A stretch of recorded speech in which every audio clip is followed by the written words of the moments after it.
salamo fa efatra amby efapolo amby zato ka ny andininy fahasivy ovakitsika amin'ny anaran'i jesosy. Andriamanitro, hihira firam-baovao anao aho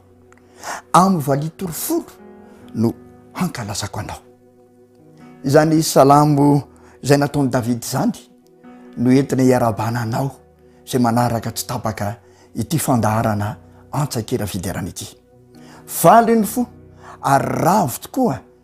miarahaba antsika rehetra na aiza naiza eto amin'ity vonontany ity, miarahaba no asoavin'Andriamanitra na rovana andrinenemana ary tratra izao androandroany izao. Koa dia ankalaza sy iderin'Andriamanitra tokoa isika noho izany fiarovany sy fitantanany fiainantsika izany. Tsy adino koa nefa ny manonona ny fiadanan'ny Tompo ao atokantranonao aho, eo amin'ny fiainana manokana. Tena ilainao zany amin'izao fiainana efa misamboaravoara sy misy zavatra maro izay tena manahirantsaina izao. Aoka bo aminao mandrakariva fiadanan'ny Tompo. Amin'ity androany ity indray dia manasa anao iray fo, iray fanahy, iray saina iderin'Andriamanitra. Hiaraka amin'ny vahiny izay nasaintsika androany dia ny chorale adventiste avy eo amin'ny fiangonana Ambilanibe. Eto Antananarivo zany Ambilanibe zany, ary izy ireo no nasaina nanolo tena mba hiaraka amintsika hitondra ny talentany sy ny fahaiza-manaony hiderana an'Andriamanitra. Koa makatoerana tompoko, tsy tazananao ely zay fa andao hanomboka isika iray fo, iray saina hiderany Andriamanitsika miaraka amin'ny chorale adventiste Ambilanibe. Dahoary.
Nilani chani lauza nao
Simafuya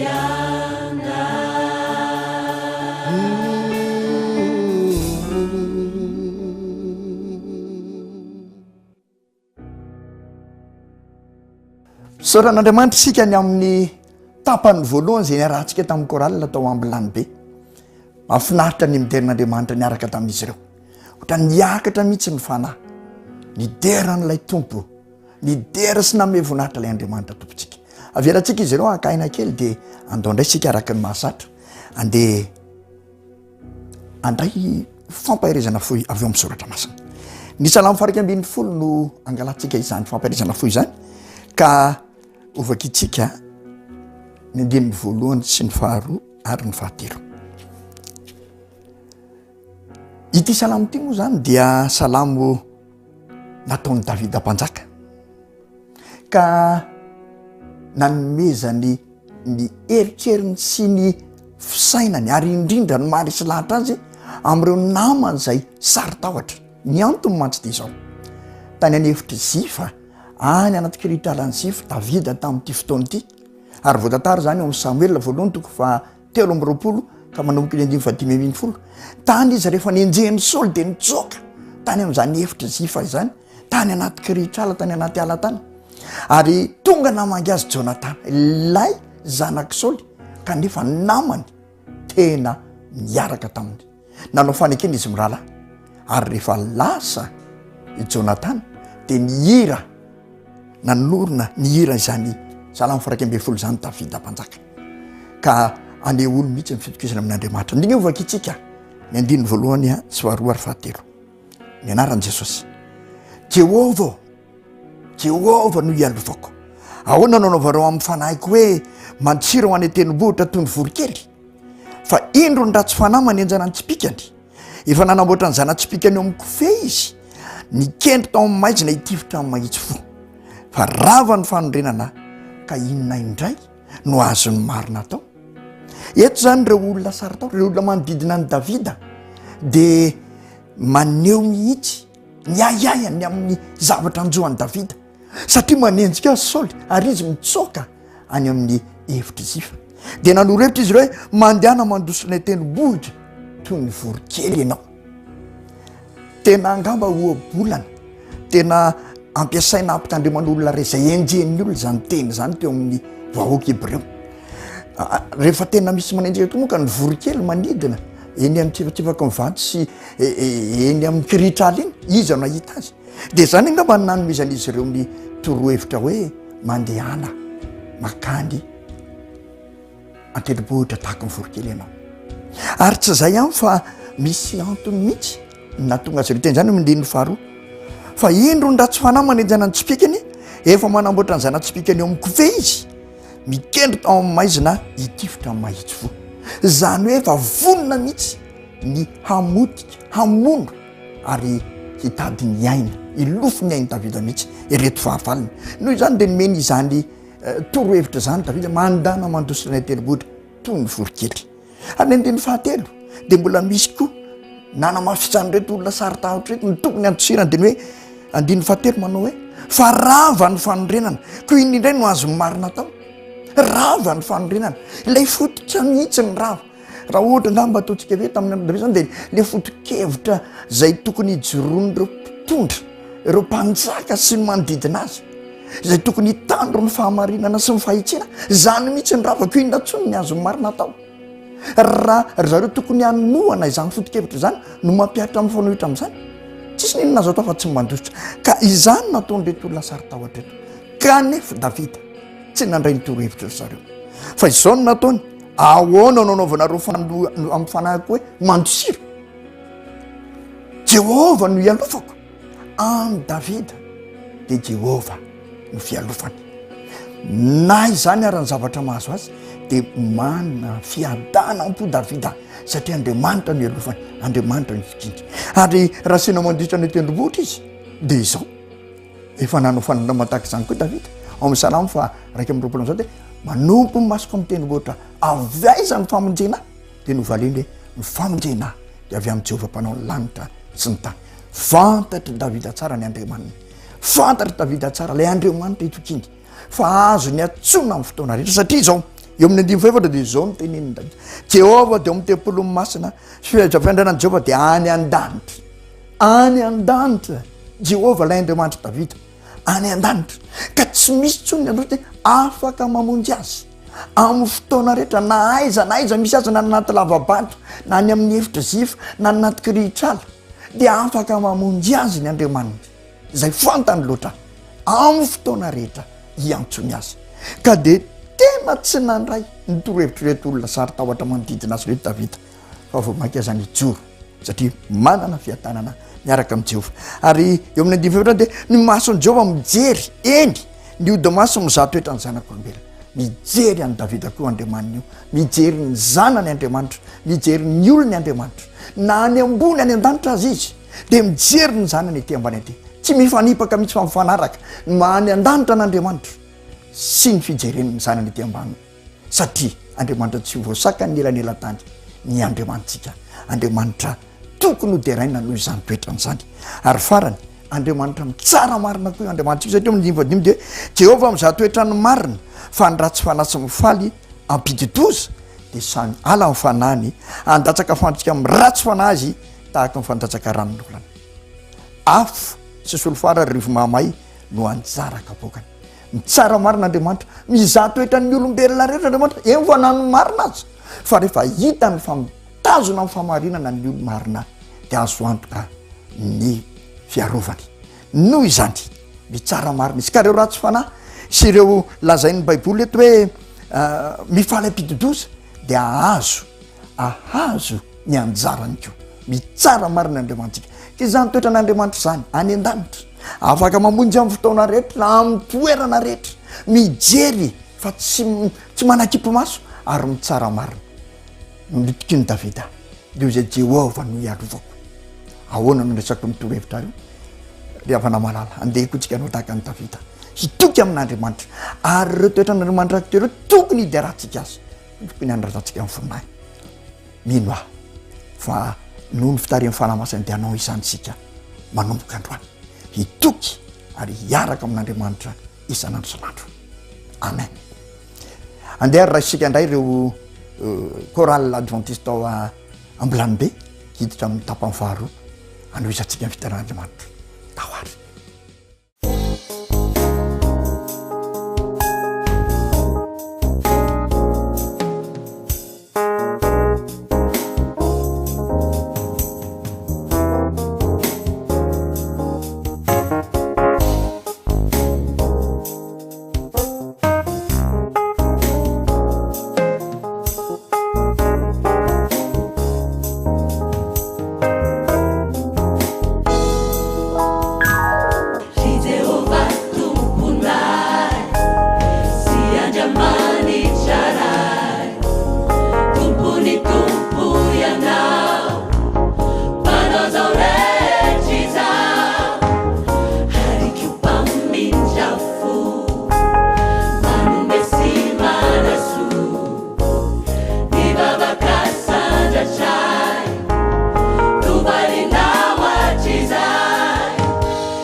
Pantaganay, ufari abuko,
Jesosy no anarany no anarany matoky amin'ny teniny sakaiza dia sy miay kachamizao kachamizay Jesosy no anarany no anarany matoky amin'ny teniny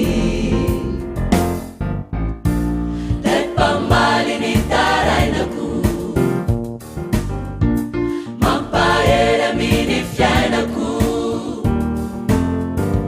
Manasijanani rajaku Manumanani tarawai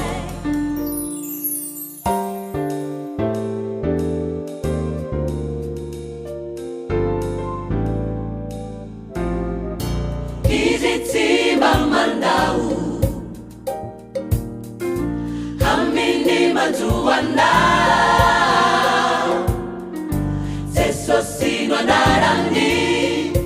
no anarany matoky amin'ny teniny Lay malala be fitia Mametraka eo ambony Jesosy no anarany no anarany matoky amin'ny teniny Lay pambaliny tarainako Mampaera mini fiainako Manasitralany rajako Manumanany tarawai Lay pambaliny tarainako Mampaera mini fiainako Manasitralany rajako Manumanany tarawai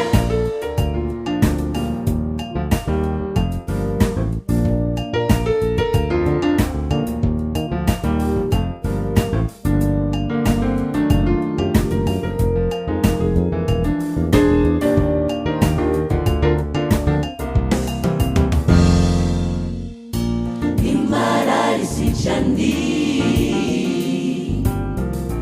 Nani mate tsangany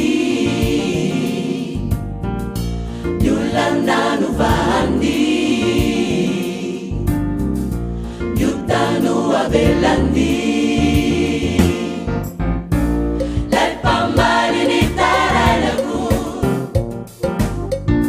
Mampaera mini fiainako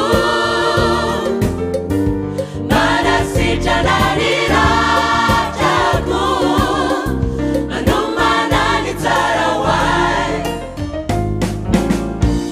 Lay pambaliny tarainako Mampaera mini fiainako Manasitralany rajako Manumanany tarawai Nimarary sitrany Nani makatsangany Nyolana novahany Nyutano avelany Nimarary sitrany Nani makatsangany Nyolana novahany Jesosy no anarany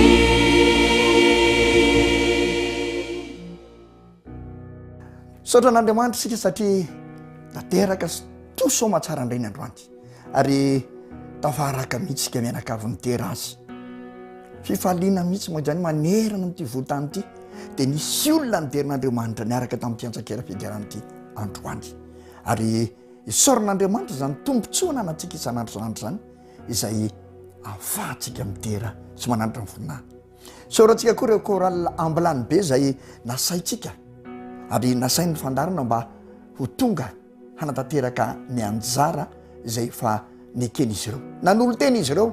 ary nanome mihitsy ny tsara indreo tamin'izy ireo mba hideran'Andriamanitra hiaraka amintsika menaka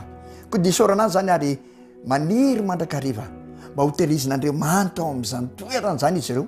mandrapatonga an'i Jesosy eo amin'ny rano lanitra ka hihira eo amin'ny ranomasina fitaratra teny firany Mosesy miaraka amin'ireo vavonjo marobe ireo koralina fiombilambe ireo. Farany eto indray raha fotoana antsika iny nefa araka amin'ny mahazatra dia izao andeha indray andray ny soratra masina dia angalana teny izay tena mety ilainao teny ilainao mihitsy mandritry ny herinandro misokatra indray ka ao amin'ny Salamo 7:30 ny 7 no mena ianao amin'ity androany ity aloha ny isarantsika. Salamo 7:30 7 ny anaran'i Jesosy. Na dia andeha eo amin'ny fahoriana zao dia amelona ianao, haninjitra ny tananao, hanohitra ny fahatezeran'ny fahavaloko ianao ary hamonjy ahy ny tananao ankavanana. Izany ny tenin'Andriamanitra aminao hoentiny hampahirizanao mandritry ny herinandro. Eo anilanao izy haninjitra ny tanany ankavanana izy hiaro anao ary na mandalo fahoriana azy ianao dia eo ny tanany hampitraka anao, hanatanjaka anao, hampahery anao, hampitsangana anao, matoka ianao. Izany teny fikasan'Andriamanitra zany ataony aminao satria efa no hamarin'i Kristy tamin'ny fahamarinana isika mandeha amin'izany fahamarinana zany. Dia ametraka ny veloma indray ho antsika rehetra ary raha sitrapon'Andriamanitra amin'ny herin'ny androany toy izao tafaraka eto antsika miaraka amin'ireo vahiny vaovao izay asaina ho an'Andriamanitra ny voninahitra tamin'ny zahatra rezany otsika fa ho antsika kosa ny fifaliana amin'ny fanontona azy sy ny fiadanana izay eo amin'ny fiainantsika. Veloma ary tompoko amin'ny herin'ny androany indray.